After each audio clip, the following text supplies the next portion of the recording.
నమస్కారం దూరదర్శన్ వార్తలకు స్వాగతం నేను లావణ్య ముందుగా వార్తల్లోని ముఖ్యాంశాలు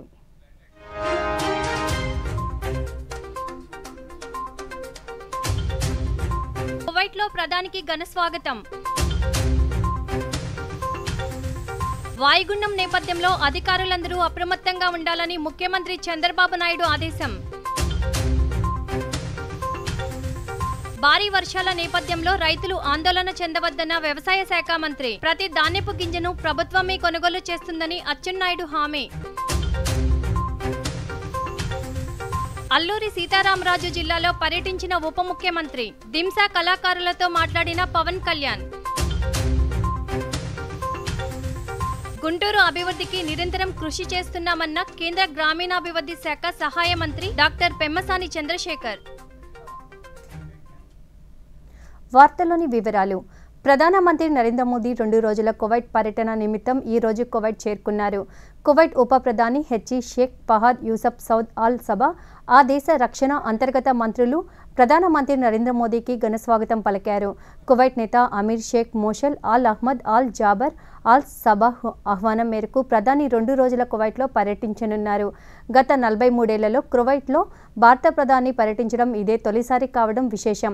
అంతకుముందు ప్రధాని సామాజిక మాధ్యమం ఎక్స్ వేదికగా స్పందిస్తూ భారతదేశం కువైట్ స్నేహ సంబంధాలలో వివిధ రంగాలు బలోపేతం కానున్నట్లు చెప్పారు. పర్యటన ద్వారా పలు చారిత్రక సంబంధాలు మెరుగవుతాయని ప్రధాని పేర్కొన్నారు.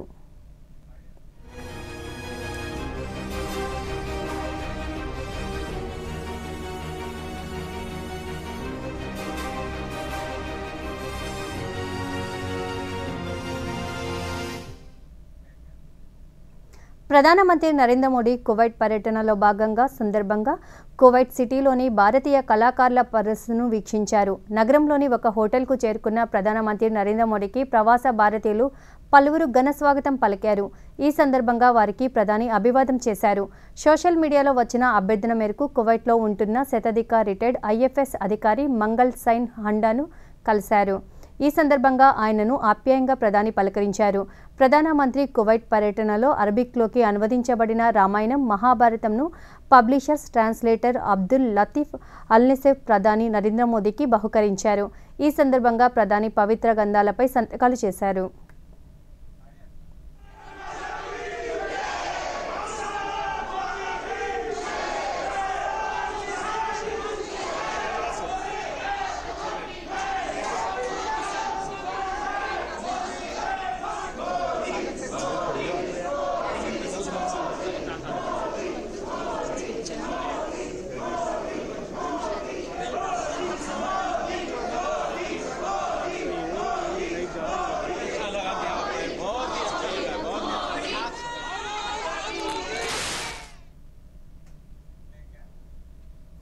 కువైట్ పర్యటనలో భాగంగా ప్రధాని నరేంద్ర మోడీ ప్రవాస భారతీయులతో నిర్వహించిన హలో మోదీ కార్యక్రమంలో పాల్గొన్నారు. ఈ సందర్భంగా ఆయన మాట్లాడుతూ భారతదేశం కువైట్ల సంబంధం నాగరికతకు సంబంధించినదిగా పేర్కొన్నారు. ఇక్కడి ప్రవాస భారతీయుల ఆప్యాయత అసాధారణమైనదిగా వివరించారు. కువైట్లో మినీ హిందుస్థాన్ కనిపించిందని, కువైట్ కాన్వాయ్కు భారతీయ రంగులను జోడించినట్లుగా ఉందన్నారు. ఒక ప్రధాని ఇక్కడికి రావడానికి 4 దశాబ్దాలు పట్టిందన్నారు. ఈ దేశంలో భారతీయుల విజయాలు అసాధారణమైనగా పేర్కొన్నారు. వర్తమానంతో పాటు గతం కూడా ఇరు దేశాల మధ్య తత్సంబంధాలకు దారి కల్పిస్తుందని తెలిపారు. ఈ సందర్భంగా కువైట్ ప్రజలకు ప్రవాస భారతీయులకు క్రిస్మస్ నూతన సంవత్సర శుభాకాంక్షలు తెలియజేశారు. అంతకుముందు ప్రధాని ప్రవాస భారతీయ కార్మికులతో మాట్లాడారు. అక్కడి వారి జీవన పరిస్థితులను అడిగి తెలుసుకున్నారు.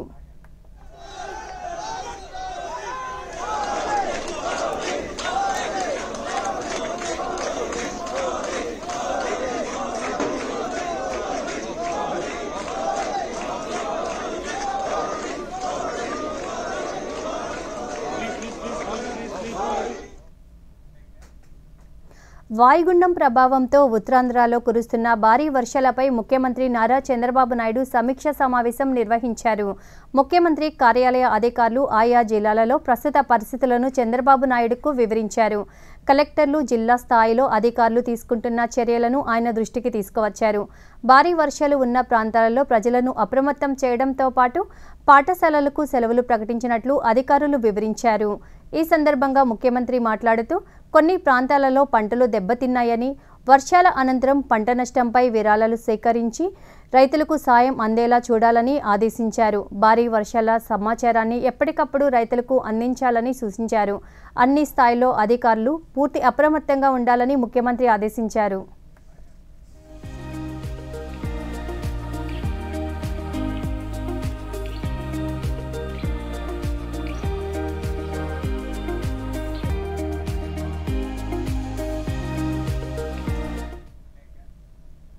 అల్లూరి సీతారామరాజు జిల్లా పర్యటనలో భాగంగా ఉప ముఖ్యమంత్రి పవన్ కళ్యాణ్కు జిల్లా కలెక్టర్ దినేష్ కుమార్, జిల్లా SP Amit Bardar, Paderu ITDA PO వి అభిషేక్ ఇతర ఉన్నతాధికారులు స్వాగతం పలికారు.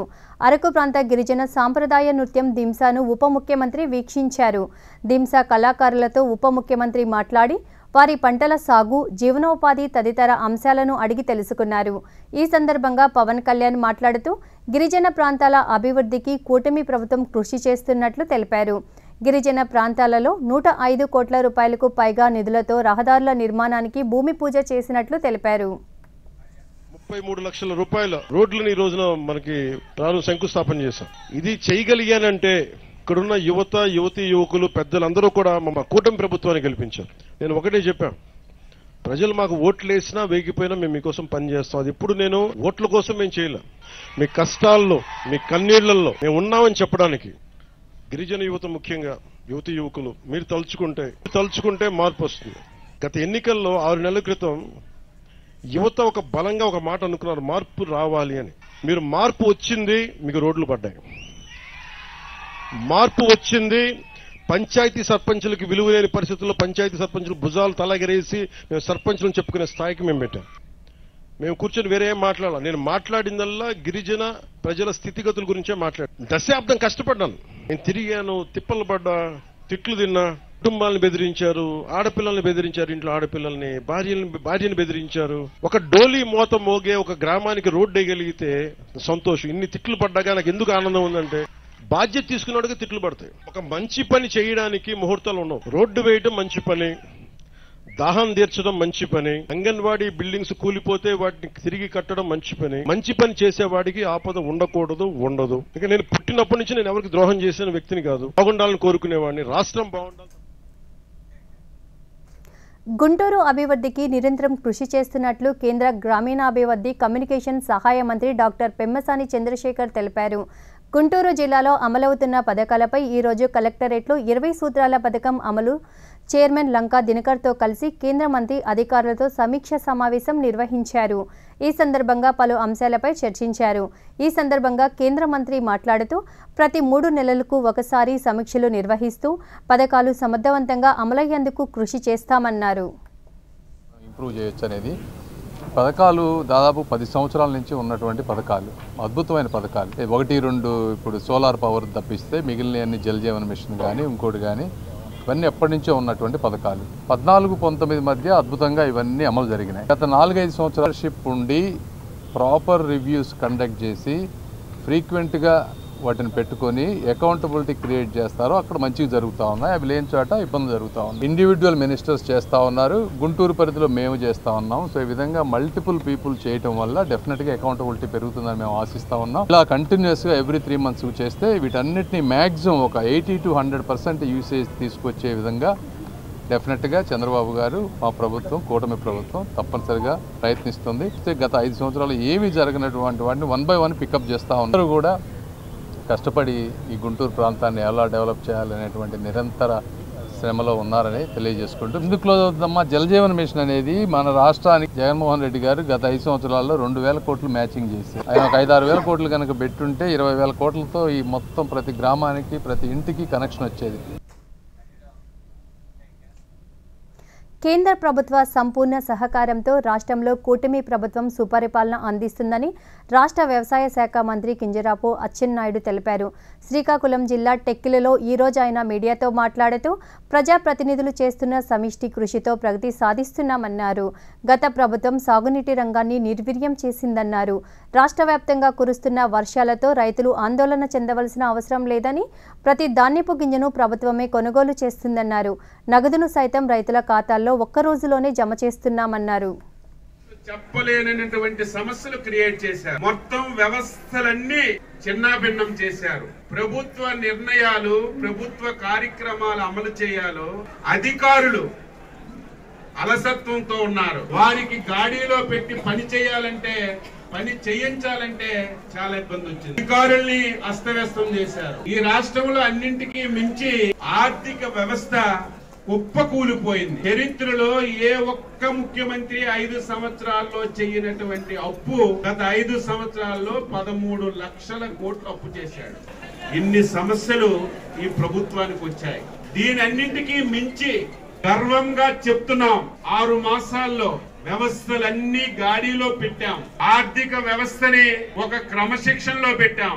దీనన్నింటికీ మించి ఆంధ్రప్రదేశ్ ప్రజలకి సెల్యూట్ కొడుతున్నాను. 22 మంది పార్లమెంట్ సభ్యులకి గెలిపించడం వల్ల కేంద్రంలో ఆంధ్రప్రదేశ్ పరువు నిలబడింది, గౌరవం పెరిగింది. కొద్దిగా ఆక్సిజన్ తీసుకొని ఊపిరి పీల్చుతున్నాం. లేకపోతే ఆక్సిజన్ లేని పరిస్థితిలో చాలా ఇబ్బందులు వచ్చాయి. వైసీపీ పార్టీకి, ప్రభుత్వానికి ప్రజలు వైసీపీ నాయకుల్లో ఎటువంటి మార్పు కనపడటం లేదు. 5 సంవత్సరాలు ఎటువంటి అబద్ధాలు చెప్పారు. రాష్ట్రంలో భూ సమస్యలకు శాశ్వత పరిష్కారం చూపడమే లక్ష్యంగా రెవెన్యూ సదస్సులను నిర్వహిస్తున్నట్లు రాష్ట్ర సాంఘిక సంక్షేమ శాఖ మంత్రి డాక్టర్ డోలా శ్రీబాల వీరాంజనేయ స్వామి తెలిపారు. ప్రకాశం జిల్లా మరిపూడి మండలం అయ్యప్పరాజపాలెం, పొదిలి గ్రామాలలో నిర్వహించిన రెవెన్యూ సదస్సులో మంత్రి పాల్గొన్నారు. ఈ సందర్భంగా ప్రజల నుంచి అర్జీలను స్వీకరించారు. అనంతరం మంత్రి మాట్లాడుతూ ప్రజల నుంచి వచ్చే అర్జీలను వెంటనే పరిష్కరిస్తున్నట్లు మంత్రి తెలిపారు. లేకుండా పూర్తి ఉచితంగా చేసే విధంగా చర్యలు తీసుకోవడం జరిగింది. గతంలో చెరువుల ఆక్రమణ, ఈరోజు పొదిల్లో చూస్తే చిన్న చెరువు 12 ఎకరాల ఆక్రమణ చెప్తున్నారు. అదేవిధంగా సర్వే నంబరు 2000 కుటుంబాలు గ్రామ కంఠము, ఒక 11 సెంట్లు ఎండోమెంట్ వాళ్ళు నిషేధ భూమిలో పడిందన్నారు. వీటన్నిటికీ కూడా ఇవాళ పరిష్కారాలు చూపిస్తా ఉన్నారు. సర్వే కూడా జాయింట్ కలెక్టర్ గారు ఇమీడియట్ గా చిన్న చెరువు విషయంలో సర్వేకు ఆదేశం జరిగింది. తర్వాత చాలా మందికి సంబంధించిన ఆన్లైన్ సమస్యలు కూడా, మ్యూటేషన్స్ కూడా ఈరోజు ఇక్కడే ఇదే స్పాట్లో కూడా చేస్తూ ఉన్నారు.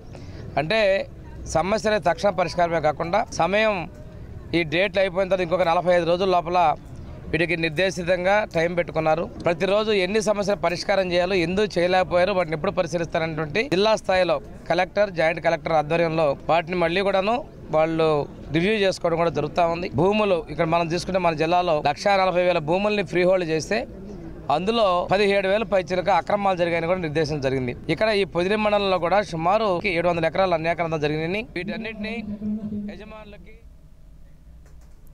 అల్పపీడన ప్రభావంతో కురుస్తున్న వర్షాలకు శ్రీకాకుళం రెవెన్యూ డివిజన్ పరిధిలో అన్ని శాఖల అధికారులను అప్రమత్తం చేశామని జిల్లా రెవెన్యూ డివిజనల్ అధికారి కె సాయి ప్రత్యూష తెలిపారు. శ్రీకాకుళంలో ఈరోజు ఆమె మీడియాతో మాట్లాడుతూ రైతులకు ఎటువంటి ఇబ్బందులు లేకుండా పటిష్టమైన చర్యలు చేపట్టామన్నారు.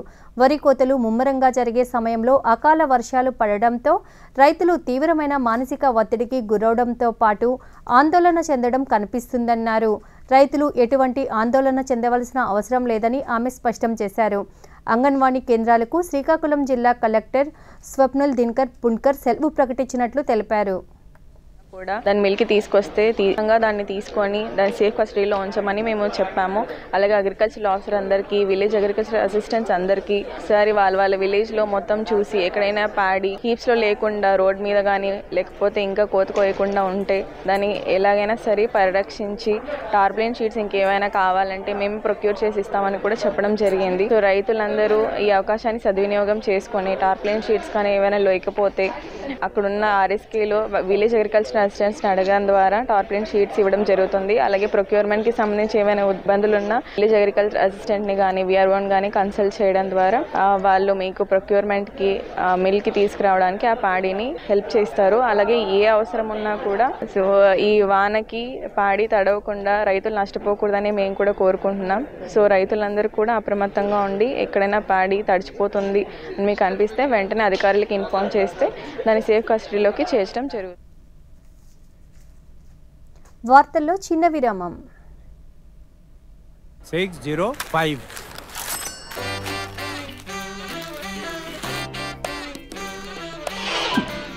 మార్చండి, అలవాటు మార్చండి.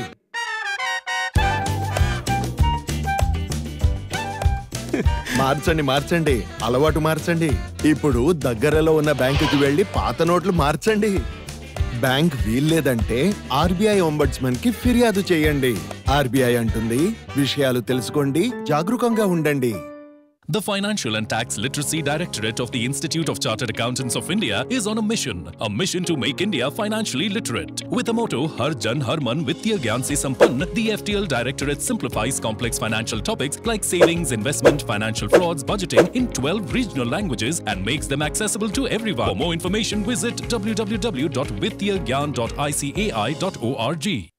మనందరికీ ఒక కల ఉంది. అధునాతన మరియు అభివృద్ధి చెందిన భారతదేశాన్ని నిర్మించడానికి మనం మన ఆదాయ పన్ను రిటర్నును ఫైల్ చేయడం ద్వారా ఈ కలను సాకారం చేసుకునే దిశగా బలమైన అడుగు వేస్తాము.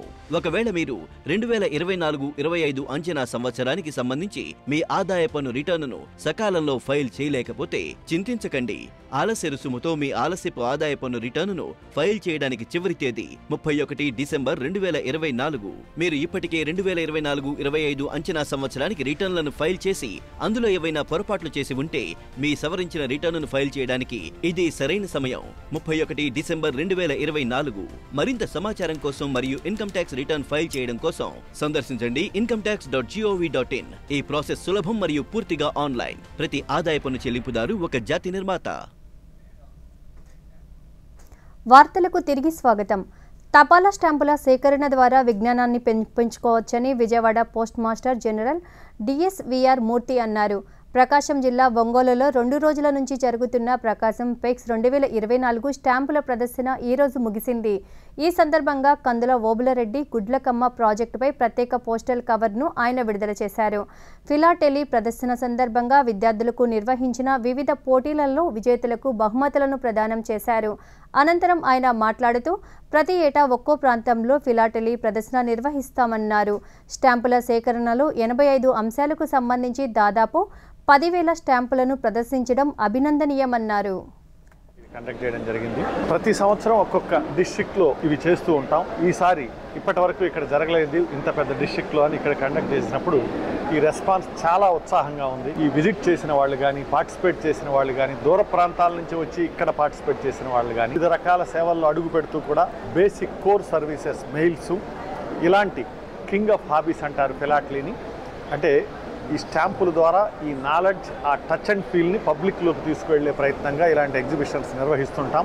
అలాంటి ఎగ్జిబిషన్ మన ఒంగోలులో ఫస్ట్ టైం నిర్వహించడం, అది ఇంత బాగా సక్సెస్ కావడం చాలా ఆనందంగా ఉంది. ఈ మెసేజ్ని విజిట్ చేసిన వాళ్ళు స్టాంపుల యొక్క గొప్పతనాన్ని, దాని ద్వారా తెలుసుకునే నాలెడ్జ్ని అందరికీ తీసుకెళ్లాలని మనస్ఫూర్తిగా కోరుకుంటున్నాం. స్పెషల్ కవర్ అంటే స్టాంపుకి కొంచెం తక్కువ అంతే. అది అలాంటి ఒక స్పెషల్ కవర్ని ఈరోజు రిలీజ్ చేయడం చాలా ఫిలాటలిస్ట్. వికలాంగుల్లో ఉత్తేజం కలిగించే పలు రకాల శిక్షణలను అందిస్తామని సిఆర్సి కోఆర్డినేటర్ ఎం రఘు అన్నారు. శ్రీ పొట్టి శ్రీరాములు నెల్లూరు జిల్లా ఆత్మకూరు పట్టణంలో ఈరోజు వికలాంగులకు అవసరమయ్యే ఉపకరణాలు నిర్ధారణ శిబిరం జరిగింది. నెల్లూరు ప్రాంతీయ కేంద్ర కోఆర్డినేటర్ ఎం రఘు మాట్లాడుతూ మండల పరిధిలో పలు రకాల వికలాంగులకు నైపుణ్య విద్యను అందిస్తున్నామన్నారు. వారికి అవసరమైన 3 చక్రాల వాహనాలు, వినికిడి యంత్రాలు, వీల్చైర్ వంటి ఉపకరణాలు అందించేందుకు ఈ క్యాంప్ నిర్వహించామన్నారు. ఈ క్యాంపులో పలువురు దివ్యాంగులు, వయోవృద్ధులు పాల్గొని వారి వివరాలను రిజిస్ట్రేషన్ చేసుకున్నట్లు తెలిపారు. అవసరమైన వారికి ఉపకరణాలను త్వరలో అందిస్తామన్నారు. రీహాబిలిటేషన్ సదుపాయాలన్నీ కూడా కల్పించడం జరుగుతుంది. నెల్లూరు జిల్లా మొత్తం అన్ని మండలాలు కూడా మేము తిరిగి ఫ్లాగ్షిప్ అవేర్నెస్ ప్రోగ్రామ్ కండక్ట్ చేస్తున్నాం సార్. మన జిల్లాలో కాకుండా మన రాష్ట్రంలో ఎంతమంది దివ్యాంగులు ఉన్నారో కోర్స్ ఇచ్చి వాళ్ళకి పునరావాసన కల్పిస్తున్నాం, రీహాబిలిటేషన్ కల్పిస్తున్నాం. అంటే they can stand on their own feet. వాళ్ళు స్వయం సమృద్ధి సాధించుకునేటట్టుగా వాళ్ళకి మా సంస్థలో సిఆర్సి సెంటర్లో మేము ఏమి చేస్తున్నాం అంటే వివిధ రకాలైన సేవలు అందిస్తున్నాం. క్లినికల్ సైకాలజీ ఉంది, స్పెషల్ ఎడ్యుకేషన్ ఉంది. 2016లో మన నెల్లూరు జిల్లాలో అప్పటి ఉపరాష్ట్రపతి అయినటువంటి వెంకయ్యనాయుడు గారి యొక్క సారథ్యంలోని రాష్ట్రంలో మన ఆంధ్రప్రదేశ్ ఒకే ఒక సిఆర్సి సెంటర్ ఉందండి. అది మన నెల్లూరులో వెంకటాచలంలో ఏర్పాటు చేయబడింది. అదే విధంగా వివిధ రకాలైన కోర్సులు కూడా ఇప్పుడు మేము త్వరలో మరొక 3 కోర్సులు అనేది ఇంట్రడ్యూస్ చేయడం జరుగుతుంది. అరుగులు అందరూ వచ్చారు, వాళ్ళకి కూడా మేము అందరూ కూడా రిజిస్ట్రేషన్ ప్రాసెస్ చేసి తద్వారా వాళ్ళు రిజిస్ట్రేషన్ చేసి వీళ్ళకి కావాల్సిన అప్లియన్సెస్ అండ్ ఎయిడ్స్ అన్ని కూడా రాసుకోవడం జరిగింది. వీళ్ళ యొక్క అర్హతను బట్టి మేము ఏంటంటే సిఆర్సి సెంటర్ లో వాళ్ళకి కావాల్సినటువంటి ఎయిడ్స్ అండ్ అప్లియన్స్ ఇవ్వడానికి మేము సుముఖతంగా ఉన్నామని. గుంటూరు జిల్లా తాడేపల్లిలోని వైఎస్ఆర్ కాంగ్రెస్ పార్టీ కేంద్ర కార్యాలయంలో ఈరోజు మాజీ ముఖ్యమంత్రి వైఎస్ జగన్మోహన్ రెడ్డి జన్మదిన వేడుకలు జరిగాయి. ఆ పార్టీ రాష్ట్ర కోఆర్డినేటర్ సజ్జల రామకృష్ణారెడ్డి పలువురు పార్టీ నేతలు, మంత్రులు, కార్యకర్తల సమక్షంలో కేక్ కట్ చేశారు. అంతకుముందు వైఎస్ జగన్మోహన్కు భగవంతుడి ఆశీస్సులు ఉండాలని ఆకాంక్షిస్తూ సర్వమత ప్రార్థనలు నిర్వహించారు. రక్తదాన శిబిరంలో పలువురు కార్యకర్తలు రక్తదానం చేశారు. ఈ సందర్భంగా సజ్జల రామకృష్ణారెడ్డి మాట్లాడుతూ ప్రజల ప్రేమాభిమానాలను సొంతం చేసుకున్న ప్రజానాయకుడిగా జగన్మోహన్ రెడ్డి గుర్తింపు పొందారన్నారు. విలువలు, నిబద్ధతతో కూడిన నాయకుడిగా జగన్ తన ప్రస్థానం మొదలుపెట్టారని సజ్జల పేర్కొన్నారు. కోట్లాది మంది వైఎస్ఆర్సీపీ కార్యకర్తలకు, అలాగే కోట్లాది మంది అభిమానులకు పార్టీగా రూపం దిద్దుకోవడానికి ముందు నుంచి కూడా ఒక విలువలకు కట్టుబడిన నాయకుడిగా, ఒక నిబద్ధతతో రాజకీయాలు చేసే నాయకుడిగా తన ప్రస్థానం మొదలుపెట్టిన జగన్మోహన్ రెడ్డి గారు కేవలం 10 ఏళ్లలోనే ఒక మంచి పరిపాలకుడుగా, జనరంజకుడుగా కూడా దేశమంతటా కూడా పేరు తెచ్చుకున్నారు. ఏర్పాటైన రోజు నుంచే పొల్లు పోకుండా 100కు 100% హామీలు, ఇంకా ప్రోగ్రెస్ కార్డులో వేసుకోవాలంటే 99.5% ఖచ్చితంగా 0.5%తో సహా చెప్పగలిగేట్టు బహుశా దేశ చరిత్రలోనే పేదల జీవితాల్లో మేలి మార్పులు తీసుకొచ్చి వాళ్ళ కాళ్ల మీద వాళ్ళు నిలబడేటట్టు, తమ పిల్లల భవిష్యత్తుకు బాటలు వేసే రకంగా, తమ కుటుంబాలను తమ తీర్చిదిద్దుకునేలాగా వాళ్లకు బాసటగా నిలబడి చేయూతనిచ్చి నడిపిన ప్రభుత్వం మనది. వాళ్ళ తలరాతలు వాళ్ళు రాసుకునే రకంగా వాళ్లకు అండగా నిలబడడం, దానికి మార్గం వేయడం, ఆ బాటలు పక్కా రాచమార్గాలు వేయడం. విజయవాడ ఇంద్రకీలాద్రిపై శ్రీ దుర్గా మల్లేశ్వర స్వామివార్ల దేవస్థానంలో భవానీ దీక్షల విరమణ కొనసాగుతుంది. 5 రోజుల పాటు కొనసాగనున్న దీక్షల విరమణ నేపథ్యంలో అధికారులు విస్తృత ఏర్పాట్లు చేశారు. ముందుగా గిరి ప్రదక్షిణ చేసి తరువాత నేతి టెంకాయలను సమర్పించి భవానీలు దీక్షను విరమిస్తున్నారు. ఈ ఏడాది 5 లక్షల మందికి పైగా దీక్షాదారులు వస్తారని అంచనా వేసినట్లు ఆలయ కార్యనిర్వహణాధికారి కెఎస్ రామారావు తెలిపారు. ఈ నెల 25వ తేదీ వరకు జరిగే దీక్ష విరమణకు తరలివచ్చే భవానీలకు ఎలాంటి ఇబ్బంది తలెత్తకుండా అన్ని ఏర్పాట్లు చేసినట్లు తెలిపారు. ప్రస్తుతం 5 లక్షల లడ్డులు సిద్ధంగా ఉన్నాయని, భవానీ దీక్షలు 2024 యాప్లోనే లడ్డులు కూడా బుక్ చేసుకోవచ్చని తెలిపారు. ప్రజ్వలనం చేయడం జరిగింది. వేదమంత్రాల సమక్షంలో వైదిక పరంగా ఈరోజు అగ్నిహోత్రుణ్ణి ఆవాహన చేయడం జరిగింది. ఈ భవానీ దీక్షల శుభారంభం 5 రోజుల పాటు కొనసాగాలని, ఈ క్రతువు, ఈ దీక్షల యొక్క ఫలితం యావత్ రాష్ట్రానికి, రాష్ట్ర ప్రజలకు, అలాగే ఆ దేశ ప్రజలందరిపైన ఉండాలని, ముఖ్యంగా ఎంతో శ్రమ కూర్చి మండల, అర్ధమండల దీక్షతో ఇక్కడికి వచ్చేసినటువంటి భక్తుల యొక్క క్షేమ, స్థైర్య, ఆయురారోగ్యాలు వృద్ధి చెందాలని మహాసంకల్పంతో మా వేద పండితులు, అర్చకులు, స్థానాచార్యులు, ముఖ్యార్చకులు, వైదిక సిబ్బంది అందరూ ఒక ప్రగాఢమైనటువంటి సంకల్పం చేసి ఈ కార్యక్రమం సూర్యోదయంతో ప్రారంభమైంది. చర్లపల్లి రైల్వే టెర్మినల్ హైదరాబాద్ మహానగరం సిగలో మరో మణిహారం కానుంది. అత్యంత ప్రతిష్టాత్మకంగా సుమారు 430 కోట్ల రూపాయలతో నిర్మించిన ఈ టెర్మినల్ త్వరలో ప్రారంభం కానుంది. ఈ స్టేషన్లో అత్యాధునిక పరిజ్ఞానంతో సదుపాయాలు కల్పించారు. 2 ఎంఎంటీసీ ప్లాట్ఫామ్లతో కలిసి 9 ప్లాట్ఫామ్లను అందుబాటులోకి తీసుకొస్తున్నారు. స్టేషన్ నుంచి ప్రతిరోజు సుమారు 50,000 మంది ప్రయాణికులు రాకపోకలు సాగించనున్నారు. 6 ఎస్కలేటర్లు, 7 లిఫ్ట్లు, 6 బుకింగ్ కౌంటర్లతో సహా పలువురు సౌకర్యాలు కల్పించారు. ఈ సందర్భంగా దక్షిణ మధ్య రైల్వే ముఖ్య సంబంధాల అధికారి శ్రీధర్ మాట్లాడుతూ నగరంలోని ప్రధాన రైల్వే స్టేషన్లైన నాంపల్లి, కాచిగూడ, సికింద్రాబాద్లపై ఒత్తిడి తగ్గించేందుకు ఈ స్టేషన్ను అందుబాటులోకి తీసుకొస్తున్నారన్నారు. భవిష్యత్ తరాలను దృష్టిలో ఉంచుకొని మరో 50 ఏళ్ల వరకు ప్రయాణికుల అవసరాలకు సరిపడేలా ఈ స్టేషన్ను రూపొందిస్తున్నట్లు తెలిపారు. గ్రోయింగ్ నీడ్స్ ఆఫ్ ద ట్రావెలర్స్ని దృష్టిలో పెట్టుకొని 4వ పెద్ద టెర్మినల్గా డెవలప్ చేయడం జరిగింది. దాదాపు పూర్తి స్థాయిలో ఇప్పుడు సిద్ధంగా ఉంది. అతి త్వరలోనే దాన్ని ఇనాగ్రేషన్ చేసి అందరికి కూడా అందుబాటులోకి తీసుకురాబోతున్నాం. చెర్లపల్లి విశిష్టత ఏంటంటే ఇప్పుడున్న స్టేషన్స్ అన్నీ కూడా మేజర్ స్టేషన్స్ సిటీ సెంటర్లో ఉన్నాయి. So east side city grow అవుతుంది, ఔటర్ రింగ్ రోడ్కి దగ్గరగా ఉండడం వల్ల చెర్లపల్లిని చూస్ చేసుకోవడం జరిగింది. అలాగే వెస్ట్ సైడ్ లింగంపల్లి స్టేషన్ కూడా డెవలప్ చేసి దాన్ని కూడా అందుబాటులోకి తీసుకురావడం జరిగింది. చెర్లపల్లి విషయానికి వస్తే 413 కోట్లతో అధునాతన బిల్డింగ్ కట్టి అక్కడ అన్నీ కూడా అధునాత వసతులతో ప్యాసింజర్స్కి సౌకర్యాలు కల్పిస్తూ ఎక్కువ మొత్తంలో ట్రైన్స్ని ఆపరేట్ చేయడానికి అనుగుణంగా మలచడం జరిగింది. ధ్యానం గొప్పతనాన్ని ప్రపంచానికి చాటి చెప్పాల్సిన అవసరం ఉందని రామచంద్ర మిషన్ కోఆర్డినేటర్ వెంకటరెడ్డి తెలిపారు. మొట్టమొదటి ప్రపంచ ధ్యాన దినోత్సవం ఈరోజు కర్నూలులో జరిగింది. ఈ కార్యక్రమంలో డీఎస్పీ మహబూబ్ బాషా ఆయన పాల్గొన్నారు. ఈ సందర్భంగా వెంకటరెడ్డి మాట్లాడుతూ సంపద కంటే మానసిక ప్రశాంతత గొప్ప ఆస్తిగా ప్రతి ఒక్కరూ భావించాలన్నారు. డీఎస్పీ మహబూబ్ బాషా మాట్లాడుతూ యువత మనోబలానికి ధ్యానం దోహదపడుతుందన్నారు. తద్వారానే ఏకాగ్రత పెరిగిందని తెలిపారు. ధ్యానం వల్ల ఉన్న స్థితి నుంచి ఉన్నత స్థితికి చేరుకోవచ్చని సూచించారు. భవిష్యత్తు ఎంత పాడవుతుంది, ఇది వదిలేసి కనీసం వాళ్ళ కుటుంబంలో అభివృద్ధి అనేది ఆగిపోతుంది. ఇలాంటి సందర్భాల్లో మన యూత్ కి ఉపయోగపడేలాగా ఈ ధ్యానం అనేది దీని ఇంపార్టెన్స్ చెప్పడం జరుగుతుంది. ప్రభుత్వ పథకాలపై ప్రజలకు అవగాహన కల్పించడంతో పాటు వాటిని సద్వినియోగం చేసుకునేలా కృషి చేయాలని ఉమ్మడి తూర్పుగోదావరి జిల్లా పరిషత్ చైర్మన్ విప్పత్తి వేణుగోపాల్ అన్నారు. కాకినాడ జిల్లా ప్రజా పరిషత్ సమావేశ మందిరంలో ఈరోజు ఉమ్మడి తూర్పుగోదావరి జిల్లా ప్రజా పరిషత్ సాధారణ సర్వసభ్య సమావేశం జరిగింది. ఈ సమావేశంలో ప్రభుత్వ విప్ ముమ్మడివరం ఎమ్మెల్యే దాట్ల బుచ్చిబాబు, కాకినాడ జిల్లా కలెక్టర్ షణ్మోహన్ సగిల్తో పాటు పలువురు శాసనసభ శాసన మండలి సభ్యులు, పలు మండలాల జెడ్పీటీసీలు, ఎంపీటీసీలు, జిల్లా స్థాయి అధికారులు పలువురు పాల్గొన్నారు.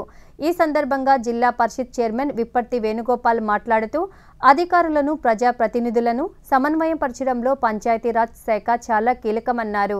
ప్రజా సమస్యలను పరిష్కరించేందుకు ప్రతి అధికారి కృషి చేస్తున్నందుకు అభినందనీయమన్నారు.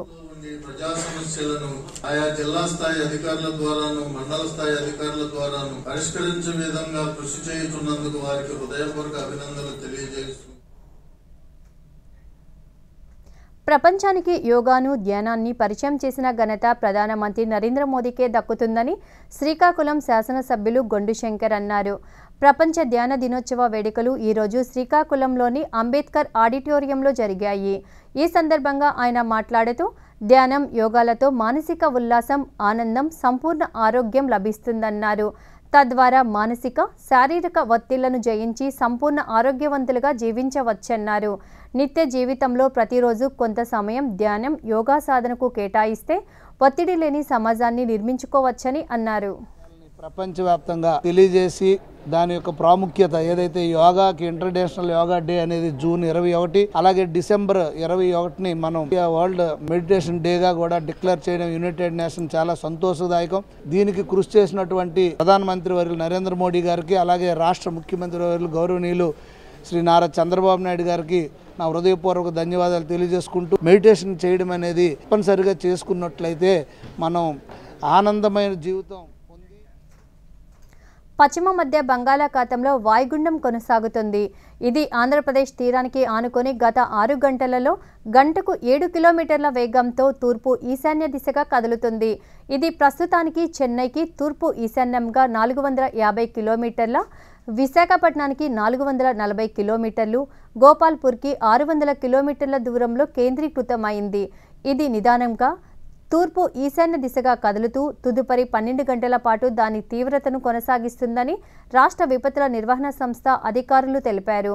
అనంతరం క్రమంగా ఇది బలహీనపడే అవకాశం ఉందని తెలిపారు. దీని ప్రభావంతో ఉత్తరాంధ్ర జిల్లాలలో తేలికపాటి నుంచి మోస్తారు వర్షాలు కురుస్తాయని అధికారులు వివరించారు.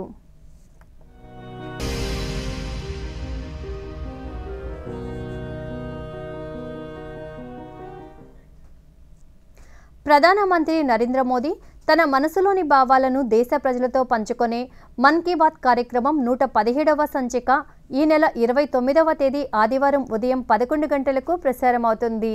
ప్రజలు తమ అభిప్రాయాలను నమో యాప్ ద్వారా కానీ, స్వర సందేశాలనైతే 18001178000 నెంబర్కు ఈ నెల 27వ తేదీలోగా పంపవచ్చు. అలాగే www.mygov.in వెబ్సైట్ ద్వారా కానీ 1922 నెంబర్కు మిస్డ్ కాల్ ఇవ్వడం ద్వారా, తిరిగి మన మొబైల్కు వచ్చే సంక్షిప్త సందేశంలోని లింక్ ద్వారా కూడా అభిప్రాయాలను తెలియజేయవచ్చు. ఆకాశవాణి సమన్వయంతో దూరదర్శన్ ఛానళ్లు మన్ కీ బాత్ కార్యక్రమాన్ని ప్రసారం చేస్తాయి. ఈ కార్యక్రమం తెలుగు అనువాదం వెనువెంటనే దూరదర్శన్ సప్తగిరిలో ప్రసారమవుతుంది. ఈ వార్తలు ఇంతటితో సమాప్తం. నమస్కారం.